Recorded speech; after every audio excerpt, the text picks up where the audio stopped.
¿Es racional creer en Dios? Mucha gente piensa que la fe y la razón son opuestos, que la creencia en Dios y el razonamiento lógico duro son como el agua y el aceite. Se equivocan. La creencia en Dios es mucho más racional que el ateísmo. La lógica puede demostrar que hay un Dios. Si miras el universo con sentido común y una mente abierta, encontrarás que está lleno de las huellas dactilares de Dios. Un buen lugar para comenzar es con un argumento de Tomás de Aquino, el gran filósofo y teólogo del siglo XIII. El argumento comienza con la observación no muy sorprendente de que las cosas se mueven. Pero nada se mueve sin razón. Algo debe causar ese movimiento. Y lo que sea que haya causado eso debe ser causado por otra cosa, y así sucesivamente. Pero esta cadena causal no puede retroceder para siempre. Debe tener un comienzo. Debe haber un motor inmóvil para comenzar todo el movimiento en el universo. Una primera ficha de dominó para poner en marcha toda la cadena. Ya que la mera materia nunca se mueve a sí misma. Una objeción moderna a este argumento es que algunos movimientos en la mecánica cuántica, la desintegración radiactiva, por ejemplo, no tienen una causa discernible. Pero espera un segundo. El hecho de que los científicos no vean una causa no significa que no la haya. Solo significa que la ciencia aún no lo ha encontrado. Tal vez algún día lo hagan. Pero entonces tendrá que haber una nueva causa que explique eso, y así sucesivamente. Pero la ciencia nunca encontrará la causa primera. Eso no es un golpe a la ciencia. Simplemente significa que una causa primera se encuentra fuera del ámbito de la ciencia. Otra forma de explicar este argumento es que todo lo que comienza debe tener una causa. Nada puede venir de la nada. Así que si no hay una primera causa, no puede haber segundas causas, ni nada en absoluto. En otras palabras, si no hay creador, no puede haber un universo. Pero, ¿qué pasaría si el universo fuera infinitamente viejo? Bueno, todos los científicos hoy en día están de acuerdo en que el universo no es infinitamente viejo, que tuvo un comienzo en el Big Bang. Si el universo tuvo un principio, entonces no tenía que existir. Y las cosas que no tienen que existir deben tener una causa. Hay confirmación de este argumento en la cosmología del Big Bang. Ahora sabemos que toda la materia, es decir, todo el universo, comenzó a existir hace unos 13.700 millones de años. Y desde entonces se ha ido expandiendo y enfriando. Ningún científico duda ya de eso, a pesar de que antes de que se demostrara científicamente, los ateos lo llamaban creacionismo disfrazado. Ahora bien, añádase a esta premisa una segunda premisa muy lógica, el principio de causalidad, según el cual nada comienza sin una causa adecuada.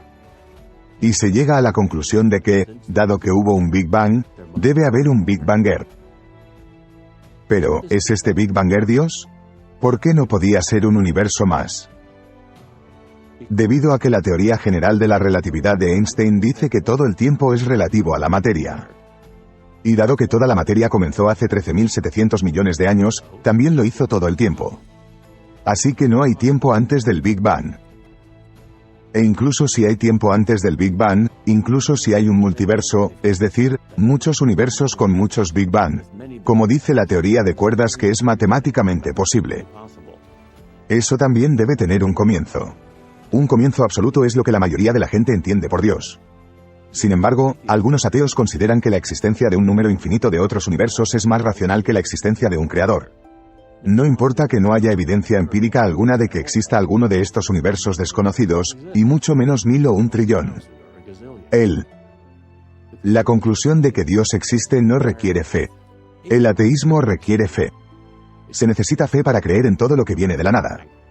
Solo se necesita una razón para creer en todo lo que viene de Dios.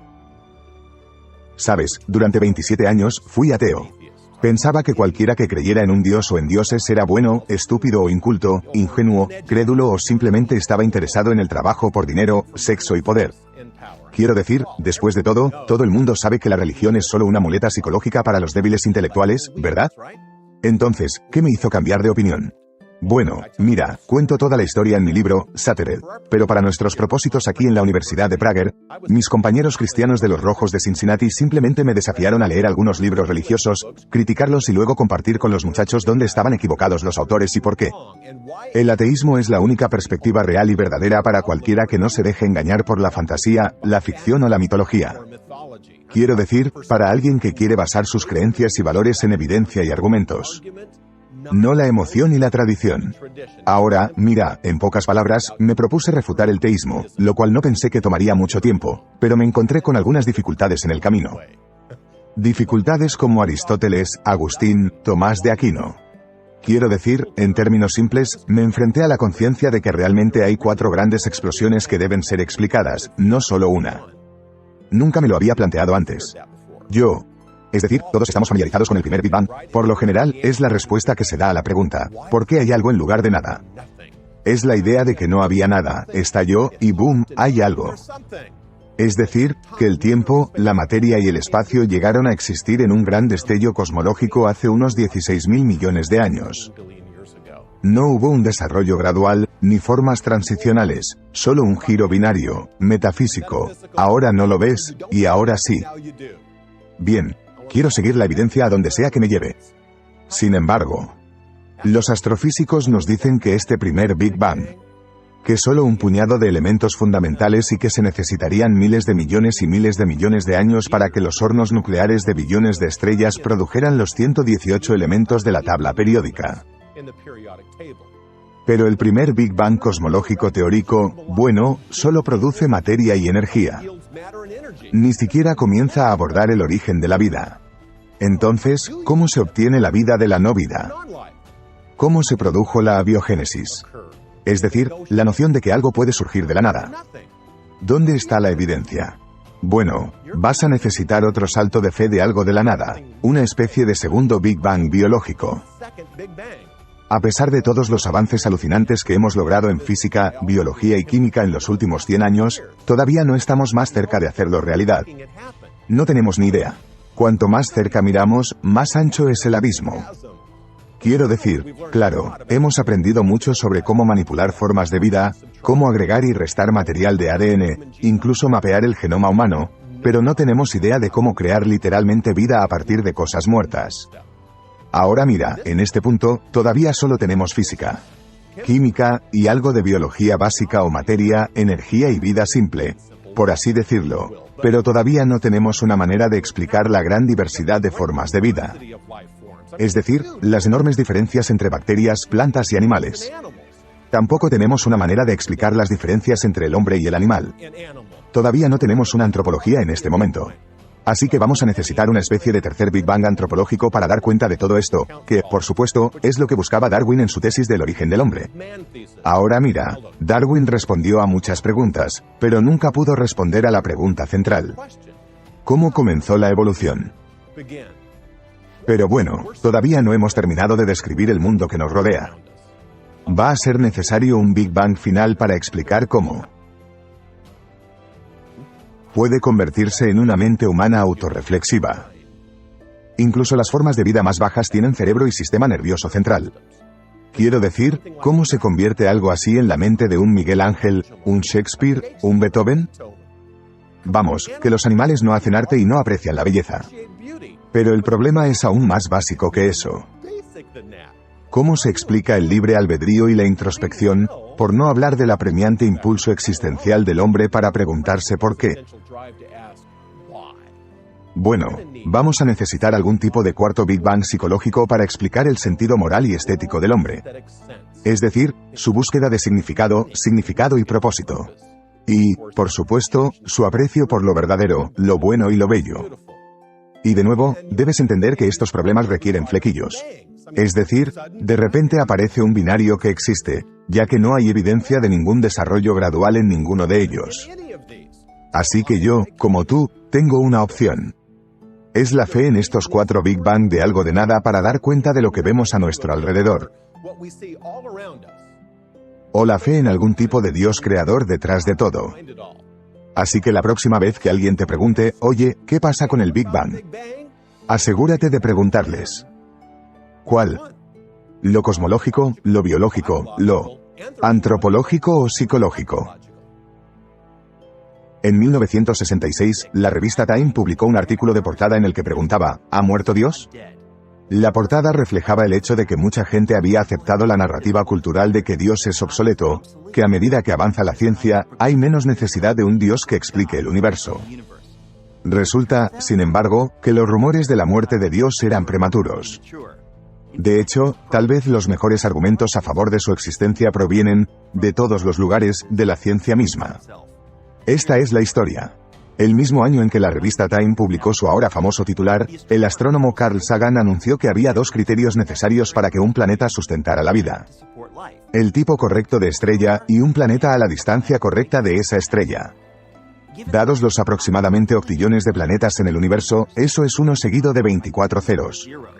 Debería haber habido alrededor de septillones de planetas, es decir, 1 seguido de 21 ceros, capaces de albergar vida.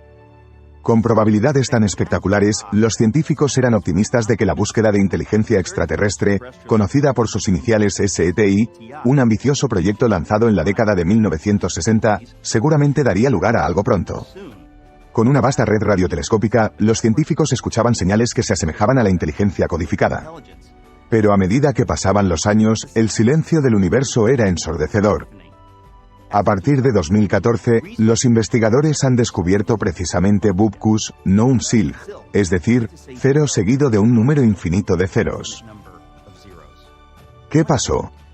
A medida que aumentaba nuestro conocimiento del universo, se hizo evidente que había, de hecho, muchos más factores necesarios para la vida, por no hablar de la vida inteligente, de lo que Sagan suponía. Sus dos parámetros crecieron a 10, luego a 20 y luego a 50, lo que significó que el número de planetas potencialmente portadores de vida disminuyó en consecuencia. El número se redujo a unos pocos miles de planetas y siguió cayendo en picado. Incluso los defensores de SETI reconocieron el problema.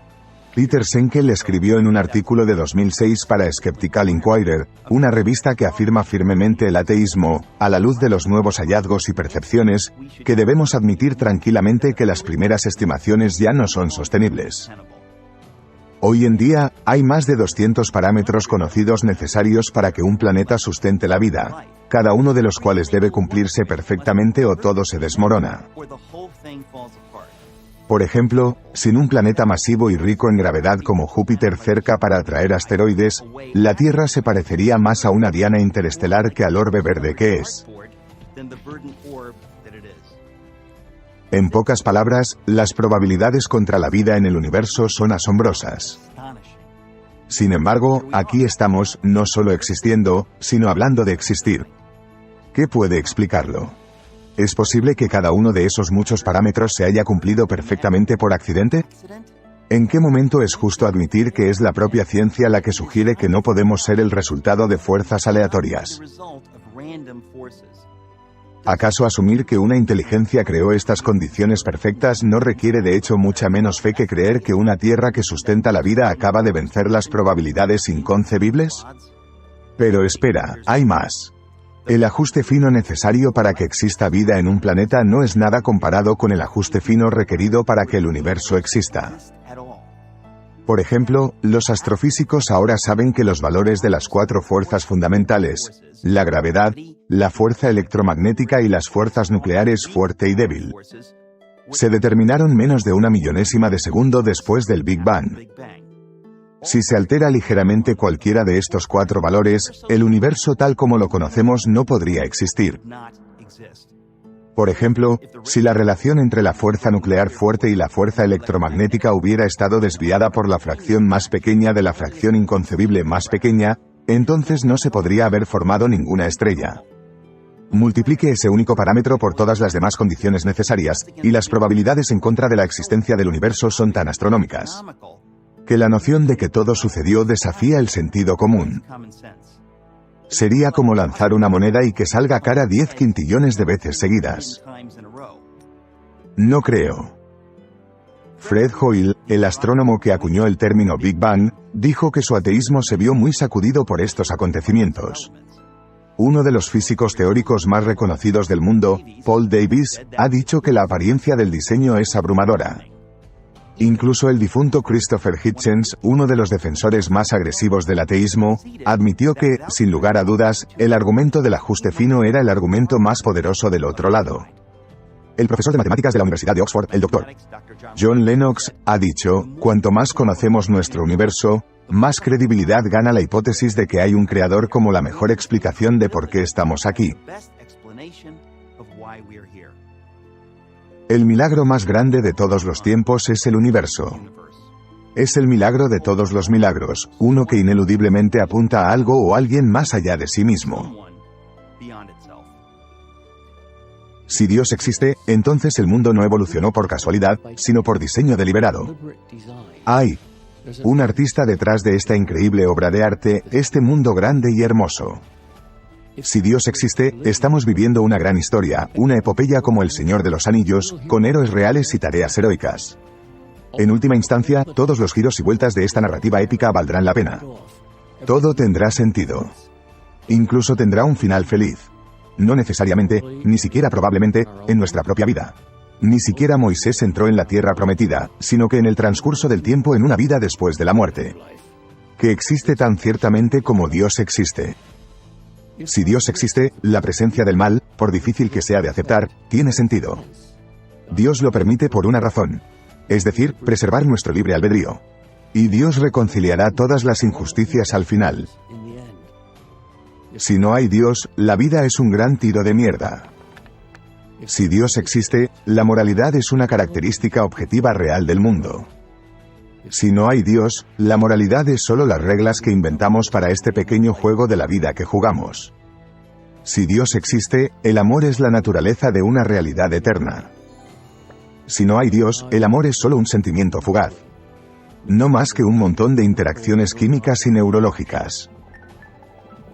Si Dios existe, tú tienes un valor infinito.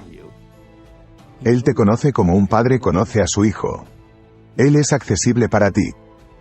Si no hay Dios, cada uno de nosotros es tan insignificante como una roca en un planeta desconocido. Si Dios existe, la muerte es conquistada porque si hay un Dios, hay una realidad fuera del espacio y del tiempo. Si no hay Dios, no hay nada inmortal. Y todas las cosas buenas de la vida se destruyen para siempre. Tú y todos los que amas y todo lo que crees que importa están relegados al olvido. Si no hay Dios, la vida no tiene sentido. Todo lo que hemos hecho y por lo que hemos vivido será en vano. ¿Puedo probar con absoluta certeza que Dios existe? Puedo argumentar que la evidencia abrumadora sugiere que lo hace, pero no puedo probar que exista con absoluta certeza. Es probable que eso sea parte de su plan. Dios deliberadamente no nos da una prueba absoluta para que seamos libres de elegir o no elegir creer en Él. Entonces, ¿qué camino quieres tomar? Sé honesto. ¿No espera tu corazón al menos que haya un Dios bueno? ¿Un validador trascendente del amor y de todos los valores humanos más elevados? Por supuesto que sí. ¿Por qué alguien no desearía que la vida tenga un propósito último, que el bien y el mal sean reales, que exista una justicia última, que nuestro amor por los demás signifique algo? Si eliges vivir como si hubiera un Dios, incluso si no estás seguro de que hay un Dios, no perderás nada y lo ganarás todo. Los cristianos religiosos y los judíos son más felices, viven más tiempo y son más caritativos que sus conciudadanos menos observantes o seculares. Estas no son mis opiniones. Estas son las conclusiones de multitud de estudios científicos. Si has sido ateo por un tiempo, puede ser difícil para ti cambiar tu forma de pensar, incluso si encuentras algún mérito en los muchos argumentos racionales para la existencia de Dios. Pero usted puede cambiar su comportamiento. Puedes vivir como si Dios existiera, incluso si tienes dudas. ¿Por qué? ¿No? Como dije, no perderás nada y tienes todo para ganar. Este enfoque conductual está lejos de ser nuevo. Los judíos han dicho durante mucho tiempo, haremos y entenderemos. Que reconoce que la acción a menudo precede a la comprensión. Entonces, ¿por qué no comenzar con una acción? ¿Por qué no rezar la oración del escéptico? Dios, si existes, debes saber que no soy creyente. Así que, por favor, Dios, dame el don de la fe en tu tiempo y a tu manera. Quiero creer lo que sea verdad. Ah, sí. Dices eso y lo dices en serio y le das un poco de tiempo. Prepárense porque él no ignorará esa oración. Vamos, dilo. Busca un lugar privado y dilo. Tu Creador está escuchando. Todas las personas buenas se horrorizan ante los sufrimientos de los inocentes. Cuando una persona inocente es golpeada por una enfermedad dolorosa o torturada o asesinada, naturalmente sentimos tristeza e impotencia y, a menudo, rabia. Muchas personas han afirmado que tal sufrimiento es una prueba de que Dios no existe. Su argumento es el siguiente: Dios es todo bueno y todopoderoso. Un Dios así no permitiría sufrimientos innecesarios. Sin embargo, observamos constantemente sufrimientos injustos. Por lo tanto, al menos una de las premisas acerca de Dios debe ser falsa. O Dios no es todo bueno o no es todopoderoso o simplemente no existe. ¿Qué hay de malo en este argumento? Primero, examinemos lo que queremos decir cuando decimos que Dios no permitiría el sufrimiento injusto. Hay dos categorías de sufrimiento. El sufrimiento causado por los seres humanos, que llamamos males morales. Y el sufrimiento causado por la naturaleza, por ejemplo, terremotos o cáncer. El libre albedrío explica cómo Dios puede ser bueno y permitir el mal moral. Debido a que Dios ha dado a las personas el libre albedrío, son libres de comportarse en contra de la voluntad de Dios. El hecho de que hagan el mal no prueba que Dios no sea bueno. Además, si no existiera Dios, no habría un estándar absoluto de bien. Todo juicio presupone una norma. Y eso también es cierto para nuestros juicios morales. ¿Cuál es nuestra norma para juzgar que el mal es malo? Lo más que podríamos decir sobre el mal, si no hubiera Dios, era que a nosotros, en nuestros gustos subjetivos, no nos gustaba que la gente hiciera ciertas cosas a otras personas. No tendríamos una base para decir que un acto es malo, solo que no nos gusta. Por lo tanto, el problema de la maldad humana existe solo si Dios existe. En cuanto al sufrimiento natural, esto plantea lo que parece ser una pregunta más difícil. Vemos a un niño inocente sufrir, por ejemplo, de una enfermedad incurable. Nos quejamos. Comprensible. No nos gusta. Comprensible. Sentimos que está mal, es injusto y no debería suceder. Comprensible. Pero ilógico a menos que creas en Dios. Porque si no crees en Dios, tus sentimientos subjetivos son la única base sobre la cual puedes objetar el sufrimiento natural. Está bien, no te gusta, pero ¿cómo es que no te gusta algo? Evidencia de que Dios no existe. Piénsalo. Es todo lo contrario. Nuestros juicios sobre el bien y el mal, tanto naturales como humanos, presuponen a Dios como la norma. Sí. No hay Dios, no hay ni bien ni mal. Simplemente está la naturaleza haciendo lo que hace. Si la naturaleza es todo lo que hay, no hay absolutamente ninguna necesidad de explicar por qué una persona sufre y otra no. El sufrimiento injusto es un problema solo porque tenemos un sentido de lo que es justo e injusto. Pero, ¿de dónde viene este sentido? Ciertamente no de la naturaleza. No hay nada solo en la naturaleza. La naturaleza solo se trata de sobrevivir.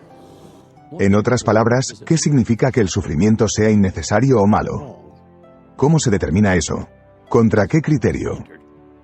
Su estándar privado no significa nada. Mi estándar privado no significa nada. Podemos hablar significativamente de que el sufrimiento es innecesario o incorrecto solo si tenemos una creencia subyacente de que existe objetivamente un estándar de lo correcto y lo incorrecto. Y si ese estándar realmente existe, eso significa que hay un Dios. Por otra parte, el creyente en Dios tiene un tiempo incomparablemente más fácil que el ateo, tanto psicológica como lógicamente, para tratar con el problema del sufrimiento natural. Si aceptas que existe un Dios bueno, también es posible creer que este Dios de alguna manera arregla las cosas. Si no en este mundo, en el otro. Para el ateo, por otro lado, ningún sufrimiento es reparado. No hay justicia última. Los malos ganan y los buenos sufren. Los terremotos y los cánceres matan. Fin de la historia. Literalmente. Si la naturaleza es todo lo que hay, ¿cómo puede una persona sensible permanecer cuerda en un mundo en el que los tsunamis arrasan ciudades enteras? ¿Los hombres malvados torturan y asesinan a víctimas inocentes, y las enfermedades atacan a las personas indiscriminadamente? La respuesta es que no es posible. ¿Es así como quieres vivir? ¿Hay una vida después de la muerte? ¿La vida después de que termine esta vida? Probablemente no haya un ser humano que no se haya hecho esta pregunta en un momento u otro. Y aquí está la respuesta. Si hay un Dios, hay una vida después de la muerte. Es así de simple. Y he aquí por qué. En primer lugar, esta vida está llena de una cantidad inconmensurable de injusticia y sufrimiento. La única forma en que puede haber justicia última para las víctimas del mal es si hay una vida después de la muerte. Y la única manera en que el consuelo está disponible para aquellos que sufren injustamente. Desde una enfermedad dolorosa y una muerte prematura hasta la muerte de un hijo. Es si hay una vida después de la muerte. Pero tal vida después de la muerte existe solo si hay un Dios bueno y justo. Un Dios bueno y justo proporciona una manera de compensar por todo el sufrimiento injusto de este mundo. En segundo lugar, dado que Dios no es físico, el mundo físico no es la única realidad. También hay una realidad no física. Y nosotros los humanos tenemos una parte de nosotros, que al no ser física, sobrevive a la muerte de nuestro cuerpo. Lo llamamos el alma. Pero si no hay Dios, esta vida física es todo lo que hay. Por lo tanto, no hay Dios, no hay alma, no hay vida después de la muerte.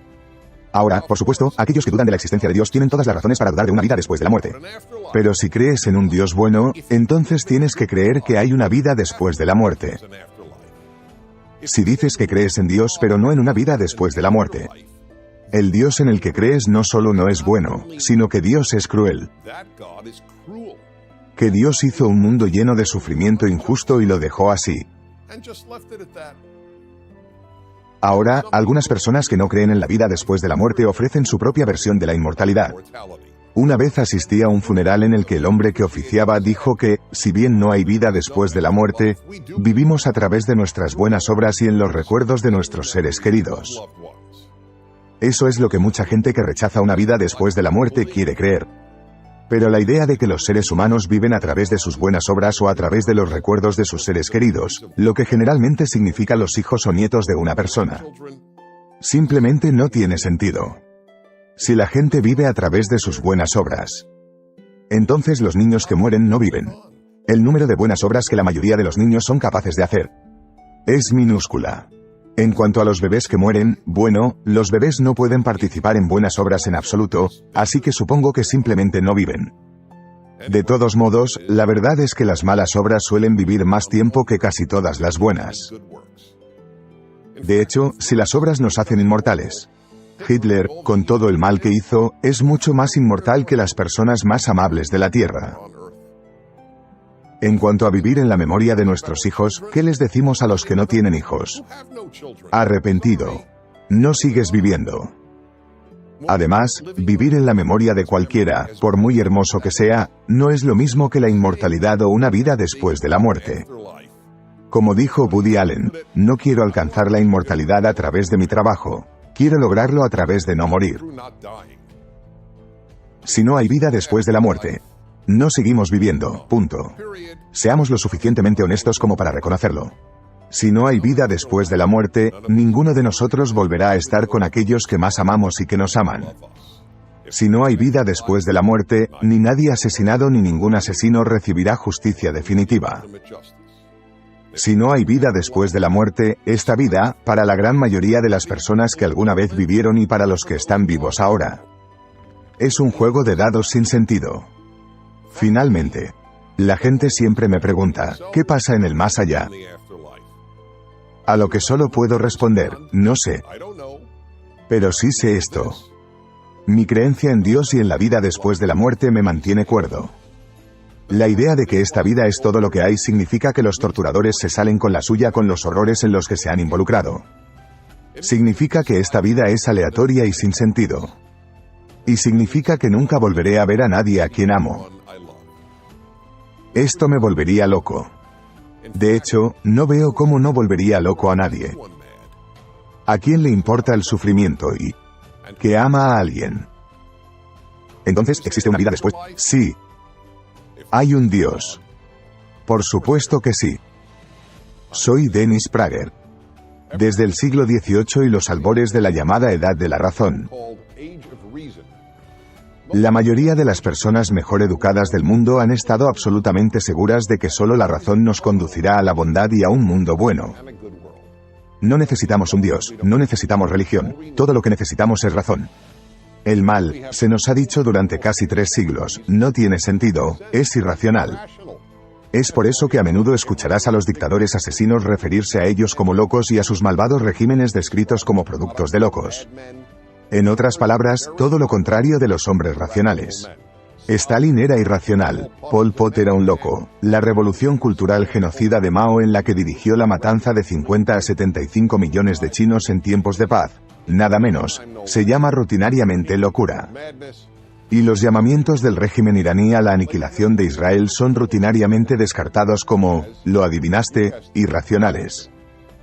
Mientras tanto, las cosas buenas y morales siempre se asocian con ser razonable.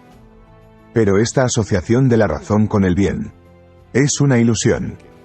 Por supuesto, la razón podría argumentar a favor de hacer el bien, pero también podría argumentar a favor de hacer el mal. Tomemos un ejemplo no homicida. ¿Es correcto o incorrecto que un estudiante haga trampa en un examen? Está mal, por supuesto. Pero ahora responde a esto. ¿Es racional o irracional hacer trampa en un examen? La respuesta no es tan obvia, ¿verdad? Después de todo, si puedes salirte con la tuya, y podría significar la diferencia entre ingresar a una gran escuela o conseguir un gran trabajo. Hacer trampa en un examen puede ser razonable. La misma lógica se aplica a participar en un negocio turbio pero lucrativo o a participar en una infidelidad conyugal. Si sabes que puedes salirte con la tuya o simplemente juzgar que los beneficios de hacer algo ilegal o inmoral. Superar el riesgo de ser descubierto. ¿Por qué no hacerlo? O responde a esto. ¿Era racional o irracional que un no judío en la Europa ocupada por los nazis durante la Segunda Guerra Mundial arriesgara su vida para esconder a un judío? Todos sabemos que se trataba de una grandeza moral de primer orden. Pero, ¿era racional? La verdad es que no. No hay nada más racional que la autopreservación. Además, en todos los estudios que he leído sobre salvadores no judíos de judíos durante el Holocausto, y he leído muchos, nunca he leído de ningún rescatista que dijera que hizo lo que hizo porque era lo razonable o racional. Ni uno. La razón conduce al bien solo cuando tú quieres, así como conduce al mal cuando tú quieres. La razón es solo una herramienta. No es intrínsecamente más moral que un cuchillo. Un cuchillo puede ser usado para asesinar o torturar a personas. Pero en manos de un cirujano, se puede usar para salvar vidas. Si quieres preservar la libertad, entonces es racional luchar y arriesgar tu vida en su nombre. Y si quieres mantener una dictadura fascista, comunista o islamista, entonces es igualmente racional arriesgar tu vida en su nombre. Y hablando de libertad, ¿no es la razón lo que hace que la gente valore la libertad? Muchas personas racionales valoran la seguridad, el orden, el territorio, la teocracia o muchas otras cosas mucho más de lo que valoran la libertad. La razón puede llevar a las personas a todo tipo de conclusiones. Por ejemplo, cuando se le preguntó si mataría a un bebé discapacitado, un distinguido profesor de filosofía de la Universidad de Princeton respondió: si eso era lo mejor para el bebé y para la familia en su conjunto, entre comillas. ¿Puede ofrecer una razón puramente racional por la que el profesor está equivocado? La única razón que puedo ofrecer es la creencia de que todos los seres humanos han sido creados a imagen de Dios y, por lo tanto, son infinitamente preciosos. Pero el valor de toda vida humana es una creencia, no una afirmación de la razón. Los griegos, los fundadores de la razón occidental, pensaban que era bastante razonable dejar que los bebés enfermos murieran de exposición. El bebé sería una carga para los padres y el Estado. Era la Jerusalén basada en la fe, la otra madre de la civilización occidental. No la Atenas basada en la razón que enseñó al mundo a mantener vivos a los bebés enfermos. Así que la próxima vez que leas acerca de algún crimen terrible o de algún régimen terrible, por favor, no lo descartes como irracional o loco. Llámalo por lo que es. Mal. Hay 2 preguntas importantes, de hecho fundamentales, que tienes que responder en la vida. La primera es, ¿existe un Dios, específicamente un creador moral y juzgador? La segunda es, ¿la gente es básicamente buena? Tu respuesta a la segunda pregunta moldeará casi todos tus puntos de vista morales, sociales y políticos, incluso más que si crees en Dios. Es por eso que un creyente y un ateo que tienen los mismos puntos de vista sobre la naturaleza humana, casi siempre tienen los mismos puntos de vista sociales y políticos. Permítanme darles algunos ejemplos. Probablemente hayas escuchado la frase, la pobreza causa crimen. Si crees que las personas son básicamente buenas, es probable que creas que la pobreza o la intolerancia o alguna otra fuerza externa hace que las personas cometan delitos violentos. Esa es la única forma en que se puede entender el hecho de que algunas personas cometen delitos a pesar de su naturaleza básicamente buena. Algo los llevó a ello. Pero si no crees que la gente es básicamente buena, es mucho más probable que culpes a los criminales mismos, no a las fuerzas externas, por sus acciones. Un ejemplo más. En una sociedad en la que se cree que las personas son básicamente buenas, los padres y la sociedad no dedican grandes esfuerzos a hacer buenas personas. Después de todo, si nacemos buenos, ¿por qué tienes que enseñar la bondad? Por otro lado, los que no creen que nacemos tan bien entienden que los padres y la sociedad tienen que hacer grandes esfuerzos para que los niños se conviertan en buenos adultos. Bien, entonces, ¿son las personas básicamente buenas? Como mostraré, dada la historia de la humanidad, la respuesta debería ser obvia. Por supuesto, la naturaleza humana no es básicamente buena. Ahora bien, esto no significa que la gente sea básicamente mala. Nacemos con un potencial real para hacer el bien. Pero no somos básicamente buenos. Llévate bebés. Los bebés son adorables e inocentes. Pero no son buenos. Son totalmente egocéntricos. Como tienen que ser para sobrevivir. Quiero a mamá, quiero leche, quiero que me carguen, quiero que me consuelen. Y si no haces todas estas cosas inmediatamente, arruinaré tu vida. Eso no es bondad. Eso es narcisismo. Nacemos narcisistas. Preocupados, en primer lugar, por nosotros mismos. Y si alguna vez has trabajado con niños, sabes lo crueles e intimidantes que pueden ser. ¿Y no tienen los padres que decirle a sus hijos decenas de miles de veces que les den las gracias? Ahora bien, ¿por qué? Si somos naturalmente buenos, ¿no sería natural sentir y expresar gratitud? Y luego está el registro histórico. Los males, los grandes males, que afectan a gran parte de la raza humana han sido la norma. Estos son solo algunos ejemplos. Los turcos otomanos mataron a millones de cristianos armenios durante la Primera Guerra Mundial.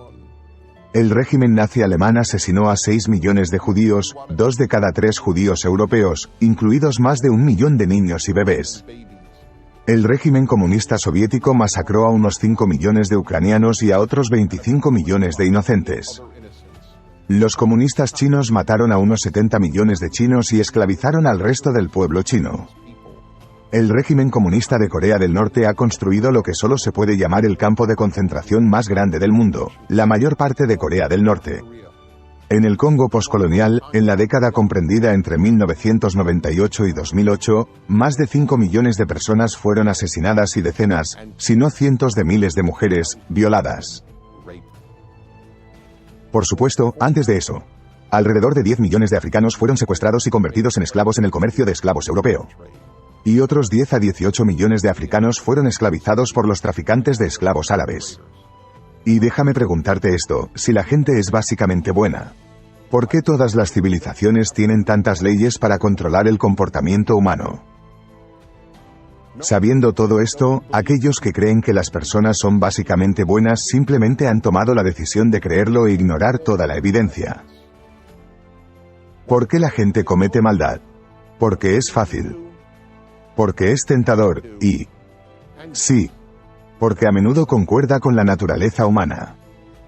Es por eso que descubrir cómo hacer buenas personas es el proyecto más importante en toda la vida humana.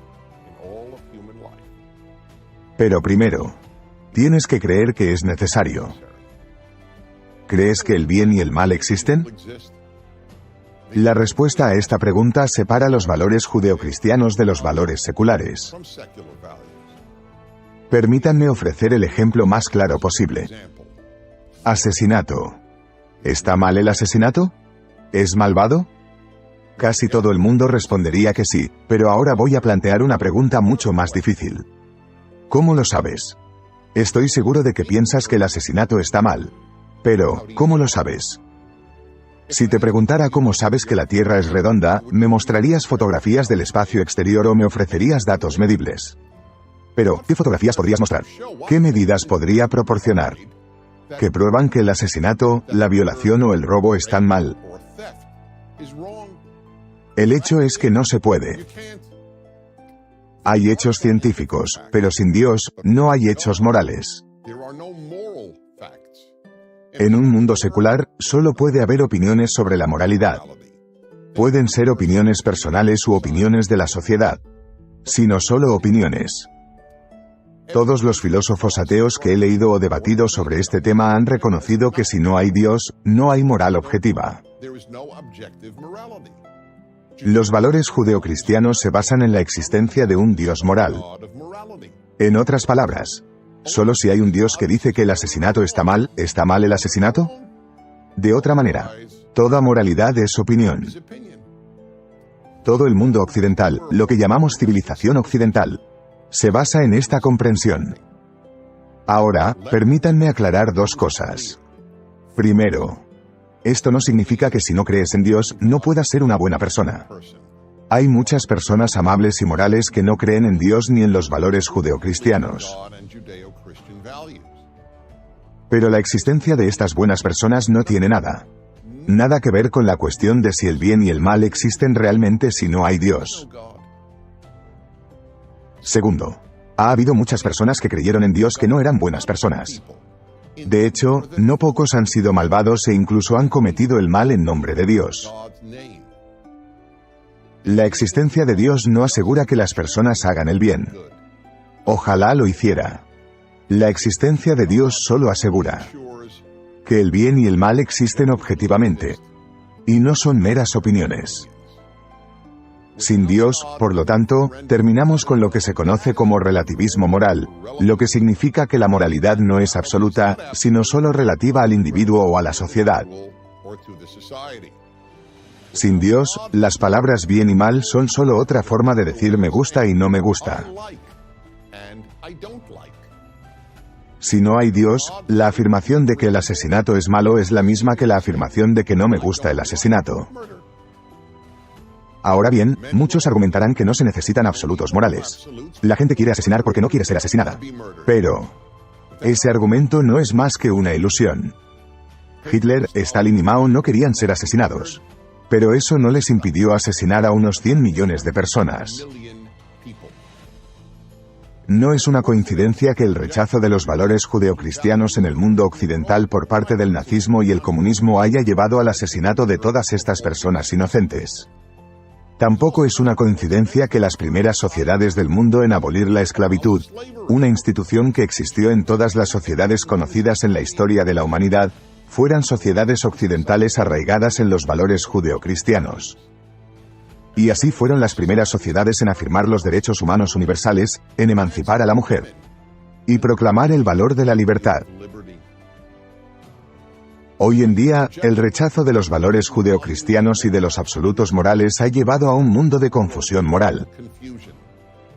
En el New York Times de marzo de 2015, un profesor de filosofía lo confirmó. Escribió: ¿qué dirías si descubrieras que nuestras escuelas públicas están enseñando a los niños que no es cierto que esté mal matar a la gente por diversión? ¿Te sorprendería? A continuación, el profesor añadió: la abrumadora mayoría de los estudiantes universitarios de primer año considera las afirmaciones morales como meras opiniones. Así que, cualquier cosa que creas acerca de Dios o de la religión, he aquí un hecho.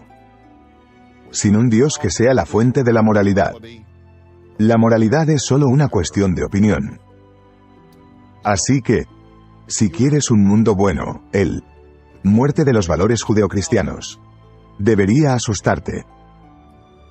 En el mundo externo o físico, todos somos conscientes de la causa y el efecto estándar, ¿verdad? Ya sabes, el objeto A actúa sobre el objeto B con fuerza X. Todos lo entendemos porque se aplica a casi todo, desde los electrones hasta los atletas. Pero ahora considera los eventos en tu mundo interno o mental. ¿Cuál es la causa de tus pensamientos? Algunos de nuestros pensamientos tienen causas externas, como cuando tocamos algo y de repente nos damos cuenta de que está caliente. No deliberamos si apartar o no la mano, ¿verdad? Nuestro cerebro ya ha disparado la instrucción de hacerlo involuntariamente. En algún extraño sentido, realmente no retiramos la mano en absoluto porque no elegimos hacerlo. Nuestro cerebro lo hizo antes de consultarnos. Una segunda causa de nuestros pensamientos es interna. Digamos que estás pensando en hacer una gran presentación y, a medida que lo haces, te pones cada vez más nervioso y tu presión arterial y tu ritmo cardíaco aumentan. Ahora, nada externo está actuando sobre ti. Estás haciendo toda la causa internamente, ¿verdad? Tus pensamientos ansiosos están haciendo que tu cerebro envíe señales a tu corazón, y lo entendemos. Pero ahora quiero que consideres una tercera categoría de tus pensamientos. Son tus elecciones conscientes. Algo tan sencillo como elegir dónde ir a comer. Ahora, cuando haces introspección, cuando piensas en tu pensamiento, ¿crees que eres el agente activo a cargo del proceso? ¿O que solo eres un receptor pasivo de la instrucción? Que no tienes otra opción en el asunto. Son todas las fuerzas externas, ya sean ambientales, genéticos, químicos, biológicos o neurológicos. En otras palabras, ¿crees que todos tus pensamientos tienen causas externas más allá de tu control, o crees que controlas algunos, si no la mayoría, de tus pensamientos? Ahora, sigamos con nuestro ejemplo del almuerzo por un segundo. Volvamos a la pregunta. Te pregunto, ¿dónde quieres ir a almorzar hoy? Ahora bien, si todo lo que eres es un cerebro, un sistema exhaustivamente físico de neuronas y sinapsis, entonces no hay ningún tú que vaya a tomar una decisión en absoluto. Sus procesos de pensamiento son básicamente una compleja serie de fichas de dominó de electrones que chocan entre sí. Es solo causa y efecto físico, ¿verdad? Algo que se puede entender exhaustivamente en términos de física y química. No hay un tú que sea un agente que esté deliberando o eligiendo o ejerciendo el libre albedrío, y es por eso que, si eres solo un cerebro, no puedes tener libre albedrío. Sería solo una máquina física, una computadora muy compleja pero programada. Pero si eres algo más que tu cerebro, si eres lo que tiene el cerebro, entonces cuando te pregunto, ¿a dónde quieres ir a almorzar? Vas a empezar a deliberar. Vas a sopesar tus preferencias de sabor, el tiempo de viaje, tal vez incluso contando calorías. Tendrías que sopesar varias razones para elegir un lugar en lugar de otro. No se le haría pensar en ninguna de estas cosas. Elegías pensar en estas cosas, y podías detenerte en cualquier momento que quisieras. Por lo tanto, lo que tenemos aquí son dos tipos diferentes de cosas, una mente inmaterial y el cerebro material. Tú eres lo que tiene el cerebro. Tú no eres tu cerebro. Ahora mira. Incluso si fueras el principal experto en cerebros del mundo y supieras lo que está sucediendo con cada electrón en el cerebro de alguien en un momento particular específico, todavía no tendrías ni idea de lo que está sucediendo dentro de la mente de esa persona. Los cirujanos pueden tener acceso a mi cerebro, pero solo yo tengo acceso a mi mente. Esto es lo que te hace humano y no una máquina. La psicología, el estudio de la mente, no se puede reducir a la física, la biología y la química. Sin embargo, hay muchos materialistas, personas que creen que la materia física es todo lo que existe, que la única realidad, incluyendo cada pensamiento, cada sentimiento, cada mente, cada voluntad, todo esto se explica totalmente en términos de materia en movimiento, simplemente fenómenos físicos. Estos materialistas creen que no somos más que robots y que el libre albedrío es una ilusión. Un mito. Ahora bien, ¿por qué creen esto? Porque entienden que en el momento en que reconocen que existe el libre albedrío, que realmente hay un tú inmaterial más allá del reino físico, que realmente hay una mente, no solo un cerebro. Entonces tiene que haber algo no físico que dé cuenta de nuestras mentes no físicas. Ahora, cuando ejerces tu libre albedrío y eliges pensar en todo esto, probablemente vas a razonar como yo lo hice, que hay una gran mente que explica el origen de tu mente. Pero, de nuevo, esa es tu elección. Es evidencia de tu libre albedrío. ¿Eres más valioso que un perro? ¿O un gato? O, para el caso, un árbol. Una de las mayores diferencias entre los valores judeocristianos y los valores seculares se refiere a esta misma cuestión, el valor del ser humano. Según el sistema de valores judeocristiano, los seres humanos son infinitamente valiosos. Por otro lado, el humanismo secular devalúa el valor de los seres humanos. Por irónico que parezca, el sistema de valores judeocristiano basado en Dios hace que los seres humanos sean infinitamente más valiosos que cualquier sistema de valores humanísticos. La razón es simple. Si no hay Dios, los seres humanos son solo seres materiales y, por lo tanto, no valen nada más allá de la materia de la que están compuestos. Pero en el sistema judeocristiano, los seres humanos son creados a imagen de Dios, lo que significa que la vida humana es sagrada. En otras palabras, o somos creados a imagen de los átomos de carbono y, por lo tanto, no valemos mucho más que el carbono, o somos creados a imagen de Dios y, por lo tanto, infinitamente valiosos. Nuestra sociedad secular post-judeo-cristiana ha hecho que los seres humanos sean menos importantes que en cualquier otro momento de la historia occidental. En primer lugar, la negación secular de que los seres humanos han sido creados a imagen de Dios ha llevado a que los seres humanos sean cada vez más equiparados con los animales.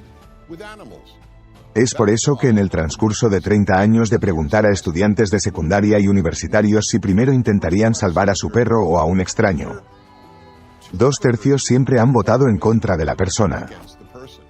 O no saben lo que harían o en realidad votan por el perro. Muchos adultos ahora votan de manera similar. ¿Por qué? Hay dos razones. Una es que con la negación de la autoridad de valores más elevados como las enseñanzas religiosas, las personas toman cada vez más decisiones morales sobre la base de cómo se sienten. Y como casi todo el mundo siente más por su perro que por un extraño, muchas personas simplemente eligen al perro. La otra razón es que una vez que te deshaces de los valores judeocristianos, no hay razón para elevar el valor humano por encima del de un animal. Es por eso que las personas alejadas de los valores judeocristianos, incluidos muchos judíos y cristianos, programas de apoyo como Holocausto en tu plato. Holocausto en tu plato es una campaña desarrollada por el Grupo de Derechos de los Animales, Personas por el Trato Ético de los Animales, PETA, que enseña que no hay diferencia entre la barbacoa de pollos en América y la quema de judíos en el Holocausto. ¿Por qué? Porque un humano y una gallina valen lo mismo. Así también en un notorio caso de Tucson, Arizona, una mujer gritó a los bomberos que sus 3 bebés estaban en la casa en llamas. Pensando que los hijos de la mujer estaban atrapados en el interior, los bomberos arriesgaron sus vidas para salvar a los 3 gatos de la mujer. Si piensas que estos 2 ejemplos son solo teóricos, la pregunta perro extraño, o extremo, la madre de los gatos de Tucson. He aquí una cuestión que no es ni teórica ni extrema. Cada vez más personas creen, como lo hace PETA, que incluso si condujera a una cura para el cáncer o el SIDA, sería un error experimentar con animales. De hecho, muchos defensores de los derechos de los animales creen que incluso para salvar una vida humana, sería un error matar a un cerdo para obtener una válvula cardíaca. El siglo XX mostró vívidamente lo que sucede con el valor humano cuando se abandonan los valores judeocristianos. La Alemania nazi y los diversos regímenes comunistas rechazaron los valores judeocristianos y terminaron masacrando al mayor número de personas en la historia de la humanidad. Para el nazismo, los judíos y los miembros de otros grupos no arios fueron declarados inútiles y asesinados por millones. Para los comunistas, el valor humano estaba determinado únicamente por los partidos comunistas, que asesinaron a decenas de millones de personas. Solo rechazando los valores judeocristianos pudieron los nazis declarar subhumanos a los judíos, eslavos y otros. Y solo rechazando los valores judeocristianos podían los regímenes comunistas masacrar a los que llamaban enemigos de clase. Vida humana individual no significaba nada. Mientras tanto, la esclavitud humana fue abolida solo en el mundo judeocristiano. Y, por supuesto, para casi todos aquellos que rechazan los valores judeocristianos, el feto humano no vale nada, si su madre así lo considera. Por último, hay una parte cada vez más ruidosa del movimiento ecologista que también denigra el valor humano. Para estos individuos, el ser humano no es infinitamente precioso. Los árboles, los ríos y las montañas lo son. Así que, ¿eres más valioso que un perro, un gato o un árbol? Eso depende de su sistema de valores. Ningún documento en la historia del mundo cambió tanto el mundo para mejor. Al igual que los 10 mandamientos. La civilización occidental, la civilización que desarrolló los derechos humanos universales. Creó la igualdad de la mujer. Puso fin a la esclavitud, creó la democracia parlamentaria, entre otros logros únicos. No se habría desarrollado sin ellos. Como verás cuando se explique cada uno de los 10 mandamientos. Estos mandamientos son tan relevantes hoy en día como cuando se dieron hace más de 3000 años. De hecho, son tan relevantes que los 10 mandamientos son todo lo que se necesita para hacer de un mundo bueno, un mundo libre de tiranía y crueldad. Imaginemos por un momento un mundo en el que no hubiera asesinatos ni robos. En un mundo así, no habría necesidad de ejércitos, ni de policías, ni de armas. Hombres, mujeres y niños podían caminar a cualquier lugar a cualquier hora del día o de la noche sin temor a ser asesinados o robados. Imaginemos además un mundo en el que nadie codiciara lo que pertenecía a su prójimo, un mundo en el que los hijos honraran a su madre y a su padre y la unidad familiar prosperara, un mundo en el que la gente obedeciera el mandato de no mentir. La receta para un mundo bueno está en estos 10 sublimes mandamientos. Pero hay una trampa. Los 10 mandamientos se basan en la creencia de que fueron dados por una autoridad superior a cualquier hombre, rey o gobierno. Es por eso que la oración que precede a los 10 mandamientos afirma lo siguiente. Dios habló todas estas palabras. Verás, si los 10 mandamientos, por grandes que sean, fueron dados por alguna autoridad humana. Entonces cualquier persona podría decir, ¿quién es este hombre Moisés? ¿Quién es este rey o reina? ¿Quién es este gobierno para decirme cómo debo comportarme? Bien, entonces, ¿por qué Dios es indispensable para los 10 mandamientos? Porque, para decirlo de la manera más directa posible, si no es Dios quien declara que el asesinato está mal, el asesinato no está mal. Sí, esto le parece incomprensible a mucha gente hoy en día, incluso absurdo. Muchos de ustedes están pensando, ¿este tipo está diciendo que no puedes ser una buena persona si no crees en Dios? Permítanme responder con la mayor claridad posible. No estoy diciendo eso. Por supuesto que hay personas buenas que no creen en Dios, así como hay personas malas que sí lo creen. Y muchos de ustedes también están pensando, yo creo que el asesinato está mal, no necesito que Dios me lo diga. Ahora bien, esa respuesta es solo una verdad a medias. No tengo ninguna duda de que si eres ateo y dices que crees que el asesinato está mal, crees que el asesinato está mal. Pero perdóname, necesitas que Dios te lo diga. Todos necesitamos que Dios nos lo diga. Verás, incluso si descubriste que el asesinato está mal por tu cuenta, sin Dios y los 10 mandamientos, ¿cómo sabes que está mal? No creer que está mal, quiero decir, saber que está mal.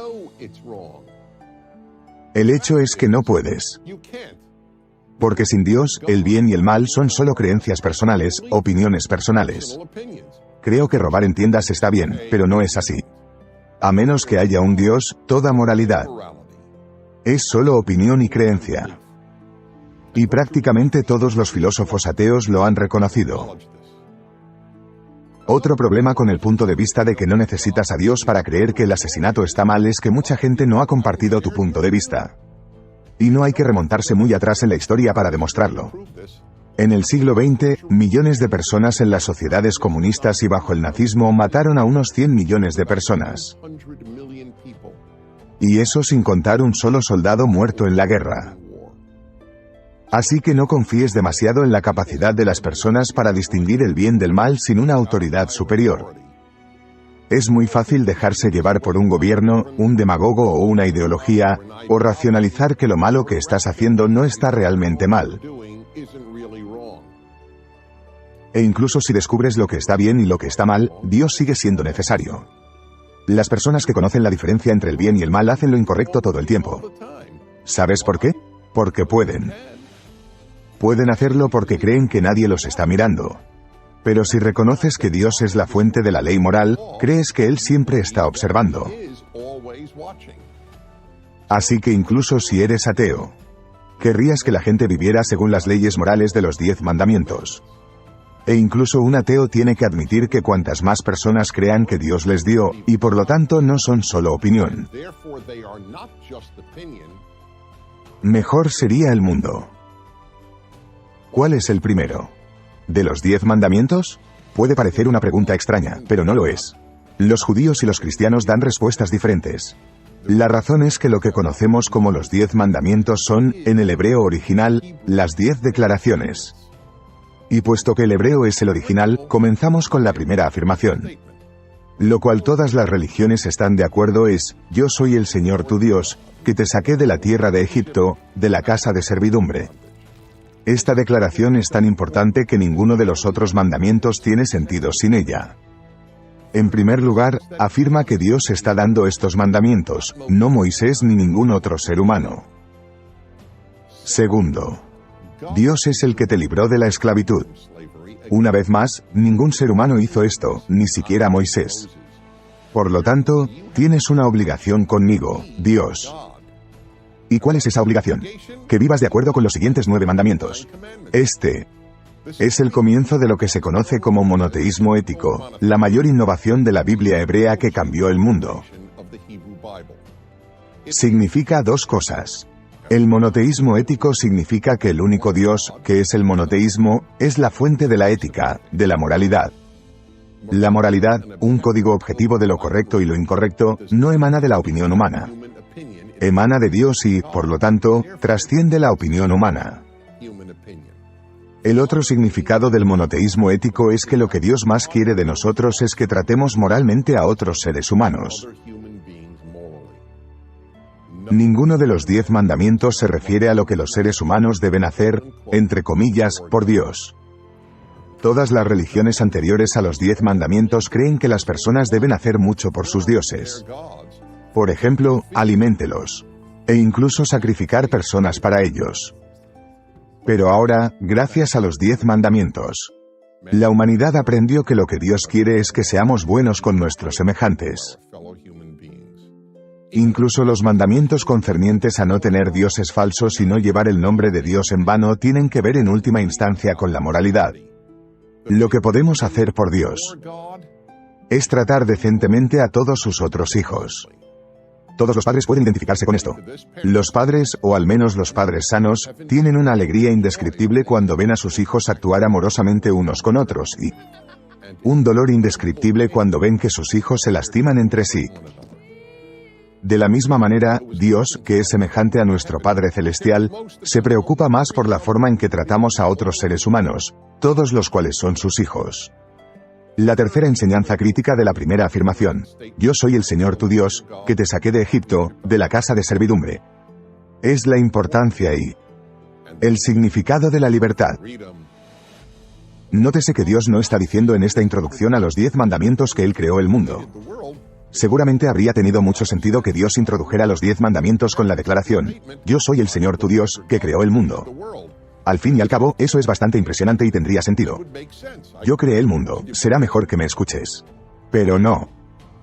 Lo único que Dios declara es que sacó a los hijos de Israel de la esclavitud y los llevó a la libertad. Así es como Dios odia la esclavitud. Y lo importante que Dios considera la libertad.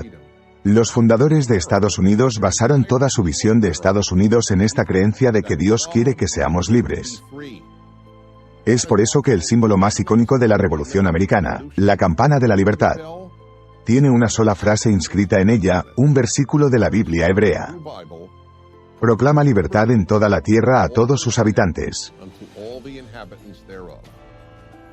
Pero hay otra lección igualmente importante acerca de la libertad impartida por la declaración inicial de los 10 mandamientos, lo que significa la libertad. El dador de los 10 mandamientos está diciendo, en efecto, que te saqué de la esclavitud y te llevé a la libertad. Y estos 10 mandamientos son el camino para hacer una sociedad libre. No se puede ser un pueblo libre si se hace lo que se quiere. La libertad proviene del autocontrol moral. No hay otra forma de lograrlo. Y cuarto y último, al decirnos que liberó a los esclavos hebreos, Dios dejó en claro que se preocupa profundamente por los seres humanos. Es impresionante crear el mundo. Pero lo que más importa no es solo que haya un creador, sino que al creador le importa sobre su creación. Todo eso está en la única instrucción con que los 10 mandamientos comienzan. Analicemos el segundo mandamiento, según el más antiguo, que es la enumeración judía de los 10 mandamientos. En la tradición cristiana, es el primer mandamiento. La traducción más común comienza, no tendrás dioses ajenos delante de mí. A continuación, el mandamiento prohíbe tanto la fabricación de ídolos como la adoración de ídolos.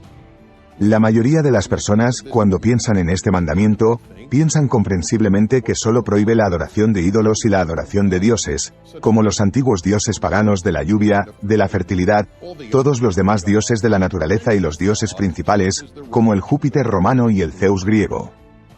Sin embargo, hay un gran problema con esta comprensión del mandamiento.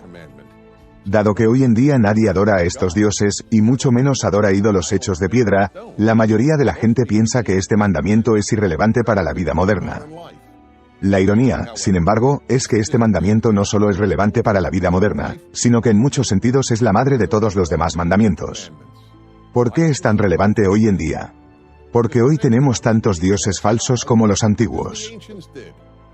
¿Y por qué es la madre de todos los demás mandamientos? Porque si identificamos a los dioses falsos y evitamos adorarlos, eliminaremos una de las mayores barreras para un mundo bueno, los dioses falsos. Así que comencemos definiendo a un dios falso. El punto del monoteísmo bíblico es que hay un solo Dios, y que solo este Dios, el creador del universo, que exige que guardemos estos 10 mandamientos. Es para ser adorado. ¿Por qué?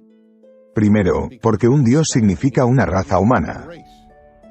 Solo si todos tenemos el mismo creador o padre, por así decirlo, todos somos hermanos y hermanas. En segundo lugar, tener el mismo padre también significa que ninguna persona o grupo es intrínsecamente más valioso que otro. Y tercero, un Dios significa una norma moral para todas las personas. Si Dios declara que el asesinato está mal para todos, y no puedes ir a otro Dios por otra norma moral. Cuando se adora cualquier otra cosa, resultan cosas malas. No solo las cosas que obviamente pueden conducir al mal, como la adoración del poder, o raza, o dinero, o bandera. Pero también cosas que casi siempre se ven como muy bellas, como el arte, o educación, o incluso el amor. Sí, cualquiera de estas cosas a menudo maravillosas, cuando se adora, puede conducir a resultados terribles. Por ejemplo, el arte.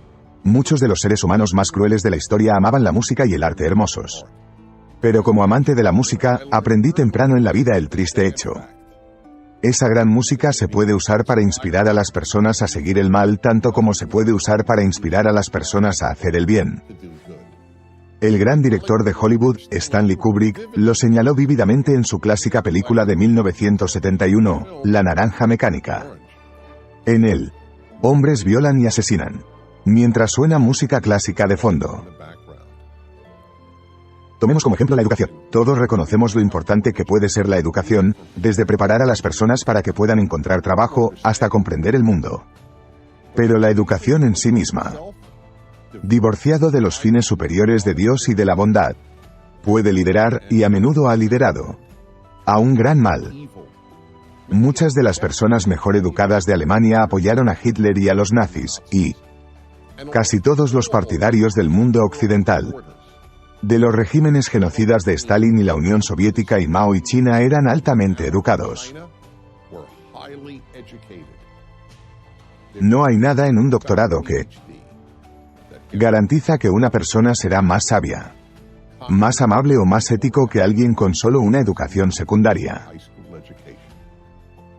Lo mismo ocurre incluso con el amor. El amor, por supuesto, es tan a menudo hermoso. Pero también puede conducir al mal. En el siglo XX, las personas que ponían el amor a la patria por encima del amor a Dios y al bien a menudo cometían maldades terribles. Y aquí tienes una prueba para ti. Imagina que la mascota que amas y un extraño, una persona que no conoces y por lo tanto no podrías amar, se están ahogando. ¿Primero intentas salvar a tu mascota? ¿O el forastero? Bueno, si el amor es un fin en sí mismo, salvas a tu mascota. Pero si consideras que la vida humana es un valor más alto que el amor, no seguirás el amor. Este mandamiento hizo posible la revolución ética de la Biblia y de los 10 mandamientos, lo que se conoce como monoteísmo ético. Adorad al Dios de los 10 mandamientos y haréis un mundo bueno. Adora a un Dios falso, no importa cuán noble suene. Y terminarás con un mundo de crueldad. Soy Dennis Prager. Join Prager University, subscribe to our YouTube channel, and sign up for free at prageru.com.